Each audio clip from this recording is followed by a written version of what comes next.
पूछा गणेश जी फ्री कब रहते हैं? तो हमने कहा अब ये तुम्हारे ऊपर, हमको तो मालूम भी नहीं, हम तो अपॉइंटमेंट लिए भी नहीं उनसे, तो तुम्हें ज्यादा स्मरण हो। तो आप शंकर जी की कथा करते हो, आपको नहीं मालूम कि गणेश जी कब फ्री रहते हैं? हमने कहा गणेश जी फ्री रहने का केवल एक समय होता है, एक टाइम होता है, एक पल होता है, एक घड़ी होती है कि गणेश जी महाराज हमारे घर में आ गए। गणेश जी की सबसे पहली जो आरती हो, उस आरती के समय पर अगर धूप बत्ती जलाई जाए या गोबरी को जलाकर उसमें गूगल छोड़ी जाए और गूगल छोड़ने के बाद गणेश जी का नाम ध्रुम वर्ण कह दिया जाए, तो गणेश जी को तुम्हारे घर की पूजा स्वीकार करना पड़ती है। बस वो समय हम जानते, हम तो बस उतना जानते हैं कि शिव महापुराण में लिखा और मुद्गल पुराण में लिखा, गणेश पुराण में लिखा, गणेश जी का एक नाम होता है ध्रुम वर्ण। क्या नाम है?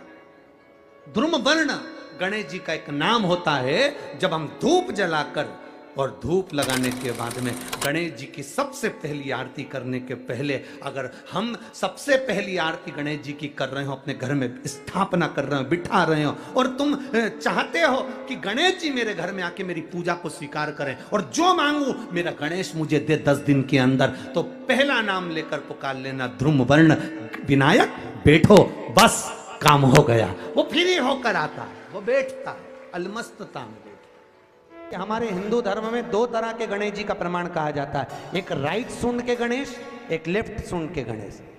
राइट सूंड का जो गणेश होता है वो घर में रखा जाता है, और लेफ्ट सूंड का जो गणेश होता है वो अपने ऑफिस में, व्यापार की जगह पर, दुकान में, धंधे में, पानी में, सर्विस में, नौकरी में लेफ्ट सूंड का गणेश रखा जाता है। जिसकी दुकान, व्यापार, व्यवसाय में अगर राइट सूंड का गणेश रखा जाता है तो लक्ष्मी आती है पर टिकती नहीं है।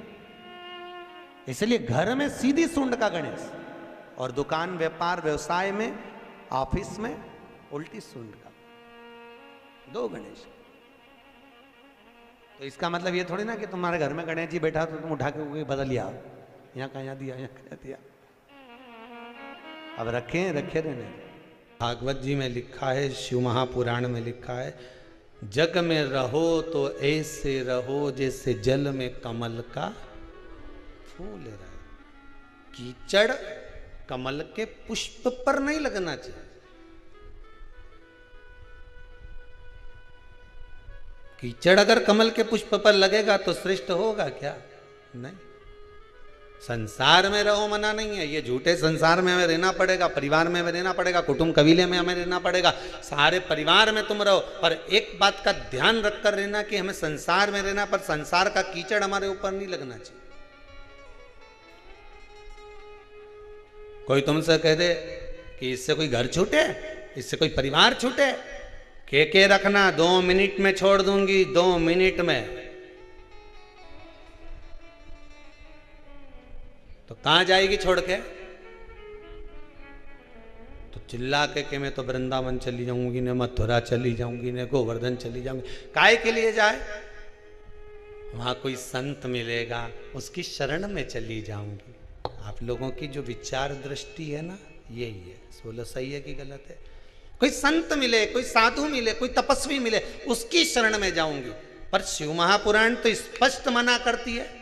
शिव महापुराण की कथा कहती है, तुम संत के ढूंढने के लिए वृंदावन काय को जाओ, तुम संत को ढूंढने के लिए मथुरा काय को जाओ, तुम संत को ढूंढने के लिए हरिद्वार काय को जाओ, तुम संत को ढूंढने के लिए मां काशी काय को जाओ, तुम संत को ढूंढने के लिए सीहोर काय को आओ। तुम तो अपने घर में कोई ऐसा संत पैदा कर दो कि दुनिया तुम्हें ढूंढती हुई आए।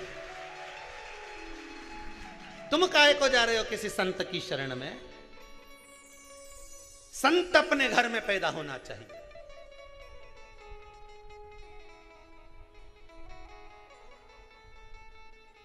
जिसको देखो रोती रोती एक ही बात कि मैं तो किसी संत की शरण चली जाऊं। काहे को जाए?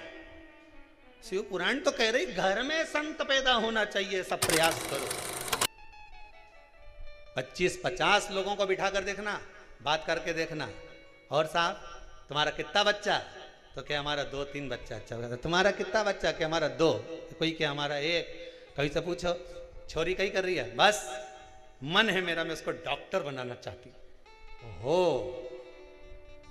उससे पूछा तुम, बस मैंने तो सीए की पढ़ाई में लगा दिया उसको, सीए बनाना चाहूँ। कोई तुमसे पूछे तो तुम क्या जवाब